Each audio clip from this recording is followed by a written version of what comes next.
नमस्कार, स्वागत है आपका जस्ट इंडिया में और मैं हूं आपके साथ मुस्कान। रुक करेंगे उन तमाम खबरों का जिनका सरोकार है आपसे। खबरों के प्रायोजक हैं आरोग्य मास्क लगाएं, कोरोना से सुरक्षित रहें। कमल चौक industries, a trusted school of chalk, manufacturers and suppliers of chalk, color chalk, duster, mask, sanitizer, etc. Asian colour coated Ispat limited, आपका विश्वास हमारी पहचान। मेडिफिर international, taken a step to keep you safe from corona virus. रंज किया showroom in Rohtak and Bahadurgarh. Showroom पर आएं, test drive लें और गाड़ी बुक कराएं। प्रधानमंत्री नरेंद्र मोदी की ओर से शुक्रवार को किसानों से किए गए संवाद पर कांग्रेस ने बीजेपी को घेरने की कोशिश की है। पार्टी के राष्ट्रीय महासचिव रणदीप सुरजेवाला ने कहा कि केंद्र सरकार किसानों के मुद्दे पर थका दो और भगा दो की नीति पर काम कर रही है। चंडीगढ़ में पत्रकारों से बातचीत में उन्होंने कहा कि 31 दिन से कंपकपाती सर्दी में देश का अन्नदाता किसान दिल्ली के दरवाजे पर न्याय की गुहार लगा रहा है। अब तक 44 किसानों की शहादत हो चुकी है। प्रधानमंत्री टीवी पर सफाई और उनके मंत्री चिट्ठियों की दुहाई तो देते हैं, मगर मुट्ठी भर पूंजीपतियों की सेवक मोदी सरकार किसान की दुश्मन बन बैठी है। उन्होंने कहा कि सम्मान निधि के नाम पर स्वांग रचा जा रहा है। भारत के कृषि जनगणना 2015-16 के अनुसार कुल 14 करोड़ 64 लाख किसान हैं, जो 15 करोड़ 78 हेक्टेयर जमीन पर खेती कर रहे हैं। 2018 में किसान सम्मान निधि योजना शुरू हुई थी। साल 2018-19 में किसानों के खाते में 88,000 करोड़ रुपए के बजाय मात्र 6,005 करोड़ रुपए डाले गए। 2019-20 में 49,196 करोड़ रुपए और 2020-21 में अब तक 38,872 करोड़ रुपए डाले गए हैं, जबकि ये सालाना राशि 88 करोड़ रुपए होनी चाहिए। यानी सरकार सभी किसानों को लाभ नहीं दे रही। हरियाणा के किसान एसवाईएल के पानी को लेकर जल्द ही दिल्ली कूच करेंगे। इसके लिए 30 दिसंबर से जन जागरण अभियान शुरू किया जाएगा।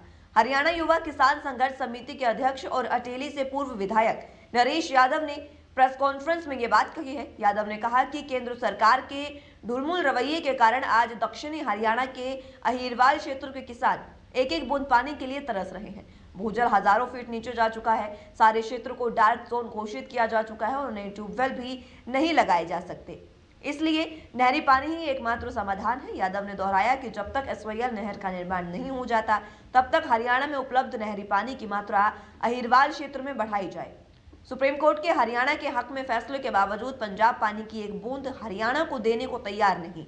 यादव ने कांग्रेस अध्यक्ष सोनिया गांधी और राहुल गांधी से अपील की है कि वो पंजाब के मुख्यमंत्री कैप्टन अमरिंदर सिंह से हठधर्मिता को छोड़ सुप्रीम कोर्ट के फैसले का सम्मान करते हुए जल्द हरियाणा को पानी दिलवाने का प्रबंध करें। यादव ने प्रधानमंत्री नरेंद्र मोदी से मांग की कि जिस तरह उन्होंने देश में धारा 370 जैसे कभी न खत्म होने वाले मुद्दों को आसानी से सुलझा दिया, उसी तरह एसवाईएल के मुद्दे को भी सुलझाकर इस समस्या का हल करें। हरियाणा सरकार ने सुशासन दिवस के मौके पर प्रदेश के भीम अवॉर्डी तेंजिंग नोर्गे राष्ट्रीय साहसिक पुरस्कार विजेता खिलाड़ियों को दिए जाने वाले मानदेय में बढ़ोतरी की है। 1 जनवरी 2021 से भीम अवार्ड विजेता खिलाड़ियों को हर महीने 5,000 रुपए मानदेय मिलेगा। पहले उन्हें कोई राशि नहीं मिलती थी। तेंजिंग नोर्गे राष्ट्रीय साहसिक पुरस्कार विजेताओं को 20,000 रुपए मासिक मानदेय प्रदान किया जाएगा।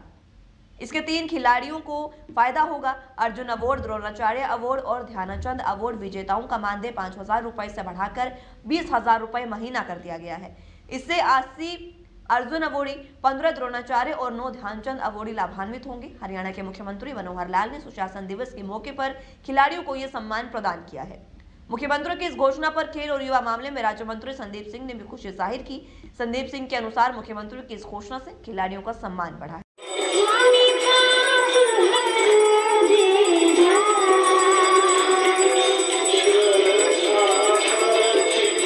लगभग 2.5 लाख दीपक से प्रकाशोत्सव दीपोत्सव यहाँ हुआ है। एक पहली बार ये कार्यक्रम किया हमने आरती के समय, और मैं समझता हूँ कि कोरोना के कारण से हमको थोड़ा इसको छोटा करना पड़ा। स्वामी जी से मैंने चर्चा की है कि अगले वर्ष इसको और ज़्यादा भव्य करेंगे और दीपोत्सव का ये त्यौहार, एक प्रकार का खुशी का उमंग का ये त्यौहार, इसको गीता जयंती को भी मनाएंगे।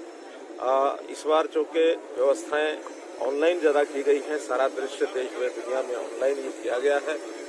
इससे पहले भी जो कार्यक्रम हुए हैं गीता जयंती के, जिसके अंदर संत सम्मेलन बहुत भव्य दृष्टि से भव्य कल का जो कार्यक्रम हुआ था, और ऐसे ही आज ग्लोबल गीता चैंटिंग का कार्यक्रम लगभग 55,000 विद्यार्थियों ने एक साथ किया है। वहीं सिरसा में नगर परिषद के वार्ड नंबर 29 में हो रहे उपचुनाव के प्रचार के आखिरी दिन किसानों में और बीजेपी नेताओं में टकराव हो गया। किसानों ने बीजेपी जिलाध्यक्ष आदित्य चौटाला, वरिष्ठ नेता और सीएम के पूर्व ओएसडी जगदीश चोपड़ा, प्रदीप रातुसरिया सहित दर्जन भर कार्यकर्ताओं और नेताओं पर हमला करने का आरोप लगाया है। किसानों ने इन सब के खिलाफ केस दर्ज करने की मांग की है। जब पुलिस ने इस मामले की जांच करवाई और कार्रवाई की बात कही तो किसान नेता भड़क गए और सिटी थाने का घेराव कर बैठे। पुलिस ने समझाने का प्रयास किया मगर किसानों की एक ही मांग रही कि जब तक एफआईआर दर्ज करके कॉपी उनके हाथ में दी जाएगी तभी जाम खोला जाएगा। इससे पहले किसानों ने वार्ड 29 में काले झंडे लेकर बीजेपी चुनाव कार्यालय का घेराव किया और प्रत्याशी के रोड शो को रोकने का भी प्रयास किया। पुलिस ने किसानों का रास्ता रोककर रोड शो को सुरक्षित निकाला। किसान नेता एसपी सिंह मसीता ने आरोप लगाया कि हम किसान रोड शो का विरोध करके जब गाड़ियों से आ रहे हैं, इसी दौरान तैश में आए बीजेपी के जिलाध्यक्ष आदित्य चौटाला ने अपने साथियों सहित गाड़ी पर हमला कर दिया। उनकी गाड़ी का झंडा फाड़ा और गाड़ी को नुकसान पहुंचाया गया। किसान नेता एसपी सिंह मसीता के इकबालिया बयान दर्ज करते हुए भाजपा प्रत्याशी प्रतिनिधि हरीश मेहता सहित आरोपियों के खिलाफ सीसीटीवी और अन्य फुटेज की जांच के बाद आगामी कार्रवाई का आश्वासन दिया। इसके बाद रात 9:30 बजे किसानों ने केस दर्ज हो जाने पर सभी जाम खोलने का ऐलान किया। कृषि के 3 कानूनों के खिलाफ किसान दिल्ली की सीमाओं पर आंदोलन कर रहे हैं। आंदोलन में हिस्सा लेने के लिए किसान लगातार दिल्ली कूच कर रहे हैं। अब पंजाब के संगरूर से दिल्ली के टीकरी बॉर्डर के लिए एक 18 वर्षीय एक छात्रा अपने भाई के साथ साइकिल पर सवार होकर निकली है, जो 300 किलोमीटर से ज्यादा का सफर तय करेगी। लड़की ने बताया कि वो एक साइकिलिस्ट है और कई बार गोल्ड मेडल जीत चुकी है। छात्रा ने बताया कि किसान इतनी ठंड में आंदोलन कर रहे हैं, इसलिए उन्होंने साइकिल पर निकलकर उनका हौसला बढ़ाने का फैसला किया है। इस दौरान जब लड़की हरियाणा के जींद जिले में पहुंची तो किसानों ने फूल बरसाकर लड़की का जोरदार स्वागत किया। संगरूर से निकली छात्रा बलजीत कौर ने बताया कि वो सुबह 3:30 बजे घर से निकली थी और उनके घर से टीकरी बॉर्डर 300 किलोमीटर की दूरी पर है। उन्होंने बताया कि उनकी मां ने उसे हिम्मत दी थी कि एक साइकिलिस्ट होने के नाते वो साइकिल पर जाकर किसानों का हौसला बढ़ाए। किसान ठंड में परेशान हैं और 3 काले कानून वापस करने की मांग कर रहे हैं। हम उनकी मांगों का समर्थन करते हुए दिल्ली कूच के लिए निकले हैं। टीकरी बॉर्डर पे जा रहे हैं, किसान आंदोलन चल रहा है। तो सर ये नहीं है कि लोग किसी भी चीज़ पे नहीं आ सकते। लोग कहते हैं कि गाड़ी मोटरसाइकिल हो तो सर हम दौड़ के भी जा सकते हैं, सर साइकिल पे भी जा सकते हैं। सर हम 300 किलोमीटर का सफर तय कर रहे हैं। हरियाणा के यमुनानगर में एक नेपाली महिला के साथ सामूहिक दुष्कर्म की घटना सामने आई है। महिला नेपाल मूल की है, जो एक किसान के खेत में काम कर रहे पति के साथ रह रही थी। आरोप है कि गुरुवार देर रात 5 लोगों ने अचानक आकर परिवार को बंधक बना लिया। महिला के पति को मारपीट कर रस्सियों से बांध दिया। इसके बाद 4 ने बारी बारी से महिला के साथ दरिंदगी की। 5वें की कोशिश के दौरान उसने चाकू उठा लिया तो इसके बाद आरोपी उसे छोड़कर भाग गए। शुक्रवार को इस संबंध में पुलिस ने केस दर्ज करके आरोपियों की तलाश शुरू कर दी है। नेपाल मूल का एक व्यक्ति पिछले 14 साल से गांव बालचोर में एक किसान के पास नौकरी कर रहा था। वो अपने परिवार के साथ किसान के खेत में ही रहता था। प्रदेश में ठंड फिर से बढ़ने लगी है। हिसार और करनाल में शुक्रवार को रात का तापमान 2.5 डिग्री रहा, जो सामान्य से 5 डिग्री कम है। दिन में कहीं कहीं बादल भी छाए रहे। मौसम विभाग के अनुसार 27 दिसंबर यानी कल से मौसम का मिजाज बदलने की संभावना है। उत्तर हरियाणा के पंचकुला, यमुनानगर, अंबाला, कुरुक्षेत्र, करनाल और आसपास के इलाकों में हल्की बारिश हो सकती है। अन्य इलाकों में कहीं कहीं धुंध असर दिखा सकती है। 27 और 28 दिसंबर को शिमला में बर्फबारी हो सकती है। इसका असर मैदानी इलाकों में दिखेगा। 28 और 29 दिसंबर को हरियाणा में शीतलहर चलने और पाला जमने की संभावना है। इस रात का तापमान 3 से 5 डिग्री तक कम होने की संभावना है। राष्ट्रदेव भव मिशन के द्वारा टिकाणा संत बाबा सांवल शाह जी महाराज की असीम कृपा से शहीद गुरु गोविंद सिंह के 4 साहबजादे शहीदी दिवस पर दीपोत्सव और भजन संध्या का आयोजन किया गया। महामंडलेश्वर कपिलपुरी बाबा प्रेमदास कलानौर से हरपाल दास जी के सानिध्य में देशभक्ति स्मारक अंबेडकर चौक पर आयोजन किया गया, जिसमें मुख्य अतिथि वैश्य एजुकेशन सोसाइटी और जैन सभा के पूर्व प्रधान समाजसेवी नवीन जैन, एलपीएस बोसार्ड के एमडी समाजसेवी राजेश जैन रहे। कार्यक्रम का संचालन बाबा सुखा शाह और बाबा हंसराज ने संयुक्त रूप से किया। नवीन जैन ने कहा कि गुरु गोविंद के परिवार की शहादत को कभी भी भुलाया नहीं जा सकता।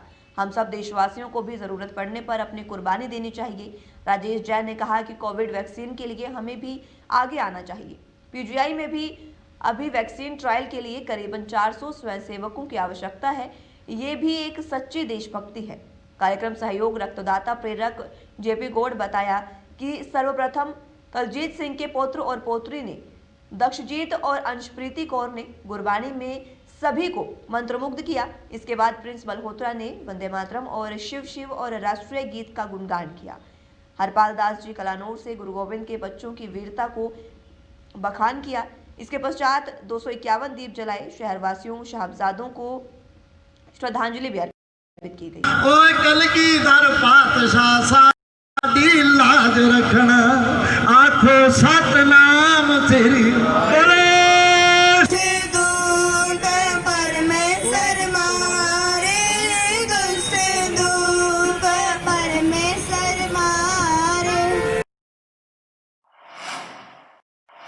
खबरों के प्रायोजक थे Kamal Chalk Industries, a trusted school of chalk, manufacturers and suppliers of chalk, color chalk, slate pencil, duster, dustless chalk, housekeeping material, mask, sanitizer, hand wash.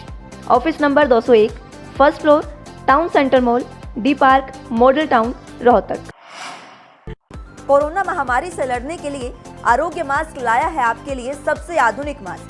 इसके साथ ही आपको मिलेगी आधुनिक पीपीई किट, वो भी बहुत ही सस्ते रेट पर। contact@arogyamask.com पर जाएं और हमसे संपर्क करें या फिर www.arogyamask.com से जुड़ें। इसके साथ ही आप हमें कॉल कर सकते हैं। हमारा पता है Anand international, plot number 181, Panipat, Haryana. Be Fast Fit, India's fastest growing fitness chain, now at Rohtak D Park.